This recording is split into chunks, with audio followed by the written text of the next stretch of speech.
I am a Pakistani spy.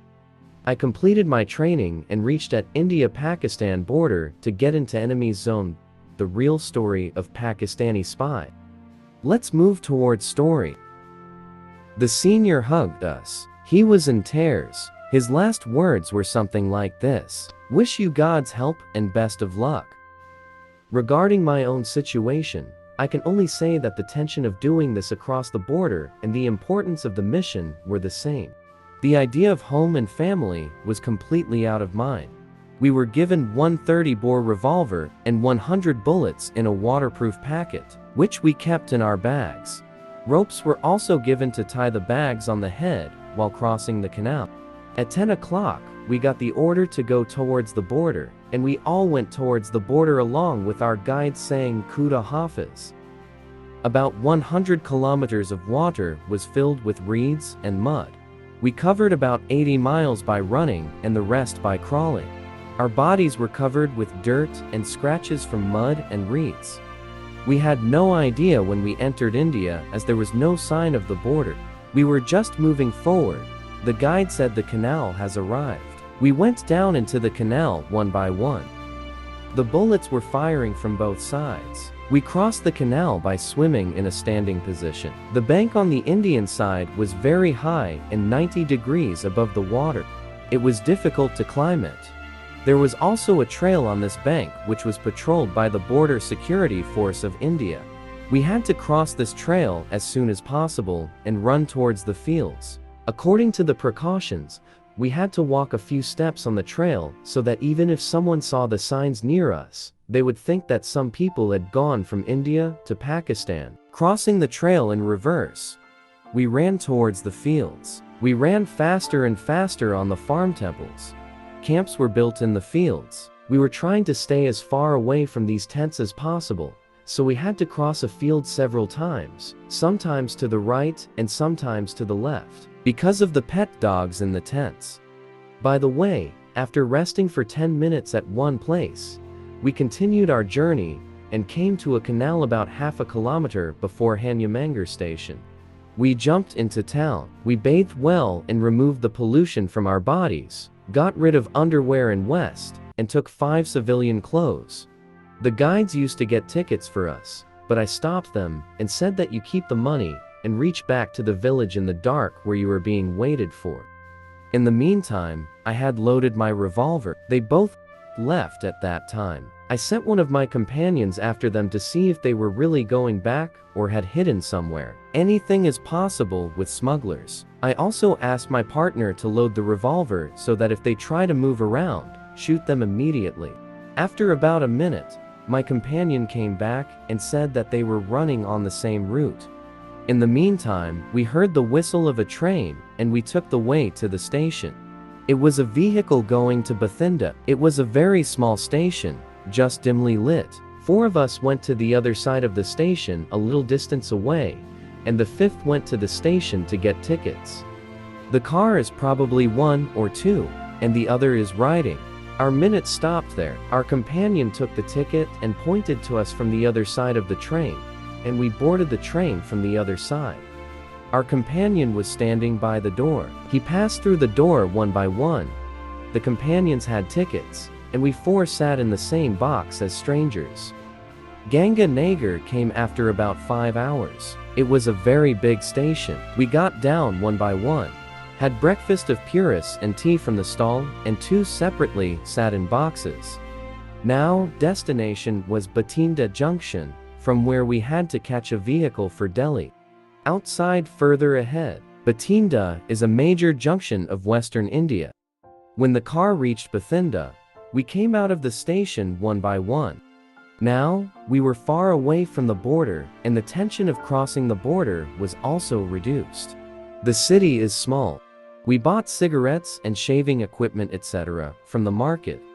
The wireless set was also causing problems. The wireless and the rest of the stuff was in the same mess, and the person in charge of handling it was nervous every time he opened the bag. So we bought a backpack to hold the wireless set and shared the supervision of this bag during the trip to Delhi.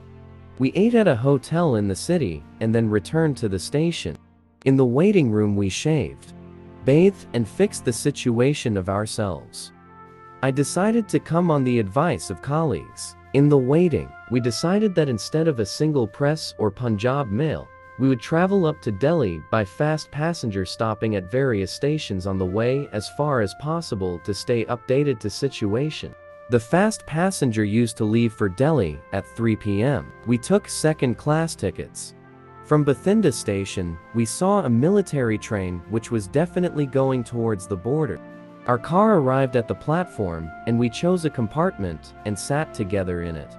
It was decided that the wireless bag should be placed on the top bunk, and the person whose duty it was should put his head on it and pretend to be sleeping. The train left on time. Keep it and pretend to be sleeping. The train left on time as it was a passenger train and had a majority of Sikh passengers. I felt a strange thing. Everyone was also silent and appeared to be silent. Otherwise, the Sikhs have a habit that wherever there were two Sikhs meet, they start talking by high voice and laughing. I felt that the Sikhs of Indian Punjab also wanted their freedom from the 1971 war. After the defeat of Pakistan, the Sikh morals were also down. Even I tried to talk to few of them, but their reply was very short and limited. We decided to go Delhi from Bathinda via Jalandhar, because there were 3 cantonments on our way: Jalandhar, Ludhiana, and Ambala cantonments. Men of an Indian Field Intelligence Unit were also seen checking passengers in trains going from Delhi to Amritsar. This must be due to imprisonment from East Pakistan. There were dozens of cases of Pakistani prisoners of war escaping from POW camps in India. On December 16, 1971, not hundreds, but thousands of Pakistani soldiers did not surrender. Some of them had entered the Burma side, and most of them had entered the Indian borders and were secretly heading towards the Punjab border of Pakistan. In order to catch them, the trains going to Amritsar in Indian Punjab were checked. During the journey from Bathinda to Delhi, we saw 3 more military audition trains. Standing at a station were French-made 13M and Ravi 76 PT tanks, long distance, Hadis, and batteries of Cat Tiger missiles. These trains were given priority over all other trains and made through.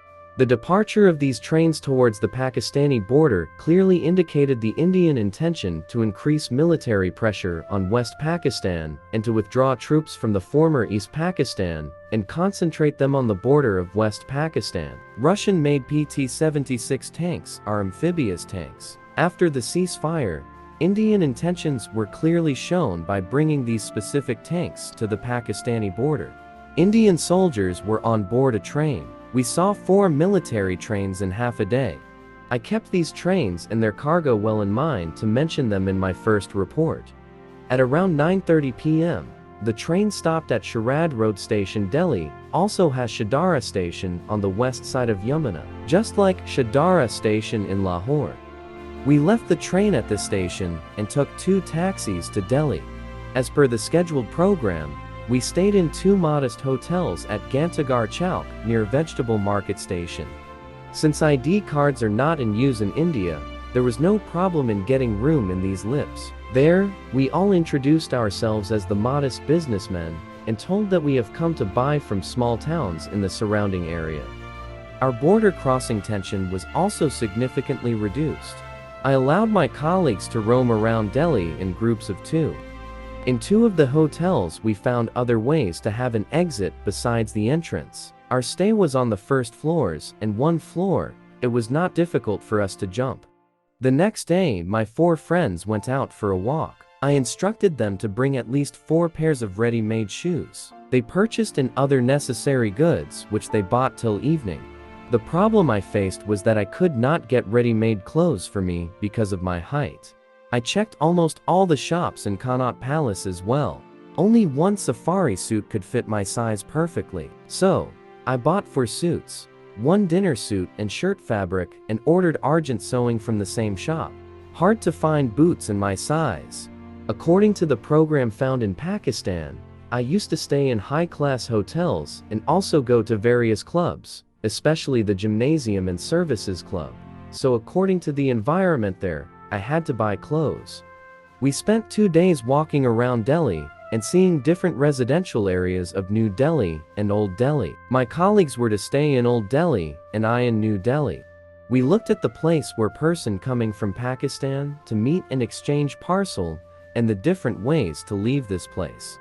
2 days later, asked colleagues to check in at the car rotation hotel at different times and headed to the Lodi hotel myself. It was selected for our stay from Pakistan. Near the center in New Delhi were the Akbar hotels and the 5-star Ashoka Hotel. The Indian Army, Navy, and Air Force quarters were also in this area.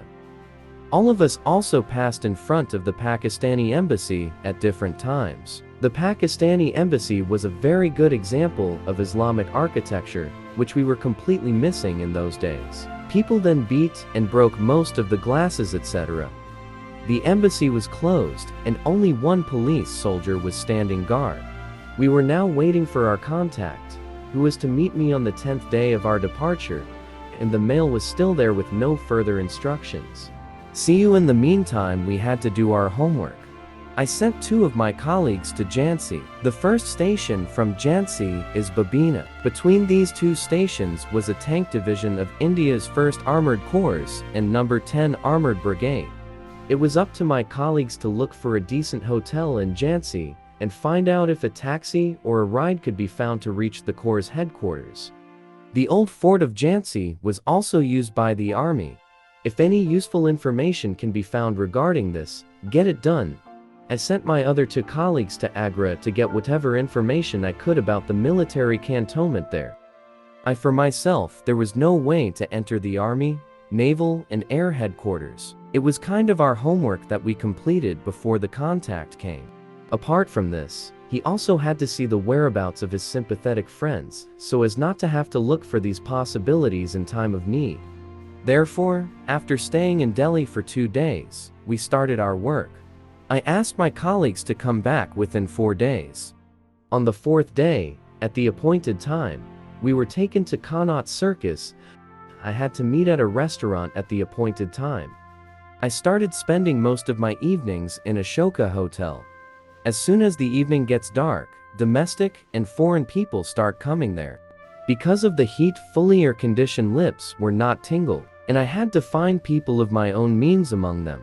My job was to purposely approach someone in these high society hotels and get introduced by saying I'm sorry, and then on their invitation, I had to find people of my own meaning. It was a simple thing to create a ritual here, especially when they are drunk. Within half an hour, complete strangers become very free. There, I pretended to be an open tea merchant who imported tea from Calcutta to Bombay and sold it to the tea merchants by blending it in the tea company. I learned this while working at Chittagong. Blending means to produce a specific quality of tea by grading different types of tea and blending them at different weights. Lipton Brook, Bond, and Isfahani produce their own blends in the same way. Darjeelings and Nach Pakio teas are considered among the best tea in the world. My job here was to make a brand of my own tea and sell it in the cantonments at about half the price. In the cantonments, only sprouted tea is used for military personnel and enwa. At division headquarters Adus viz, with access to the acting director of supplies, I could order the sale of tea for the legions of the entire division. In the same way, I could get saws under local supply at the brigade headquarters, and in the same way, I'd have access to higher officers. At Ashoka and Akbar hotels, I used to look for any opportunity to have access to a senior military officer, and thus not have too much trouble getting orders for tea in the cantonments. His heart is filled with his wife, and the wife is eager to return. The last springs of fading youth. The Western influence had increased so much in the high Hindu society, and especially in the army, that often couples came together but went back separately. And this weakness of theirs was going to make the way for my success easier. Meanwhile, my 4 colleagues also returned and brought very useful information. The Agra cantonment was almost empty, and most of the soldiers staying in the cantonment had gone to the border of West Pakistan. There were 2 battalions of Jat Regiment and Sikh Regiment. On the other hand, the entry of a civilian into the area of the armored division between Jhansi and Babina was quite dangerous, and one was allowed to enter this area only after a thorough investigation and search. There was an ammunition depot in the fort of Jhansi, and the security there was very tight. However, we did not come to the enemy country to watch movies and just for entertainment. Whatever in accomplishing your mission, there were obstacles we had to overcome anyway. Now, we were waiting for our contact. On the night of the appointed date, I reached the appointed place. I was strictly instructed to meet the contact alone and wait at the designated location for a maximum of 15 minutes.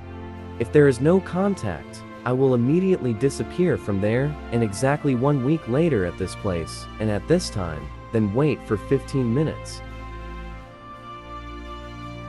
Thank you so much for watching our video. This is real story of Pakistani spy Abu Shuja Abu Wakr, the man who served in India as a spy agent in the cover of Open Tea Trader.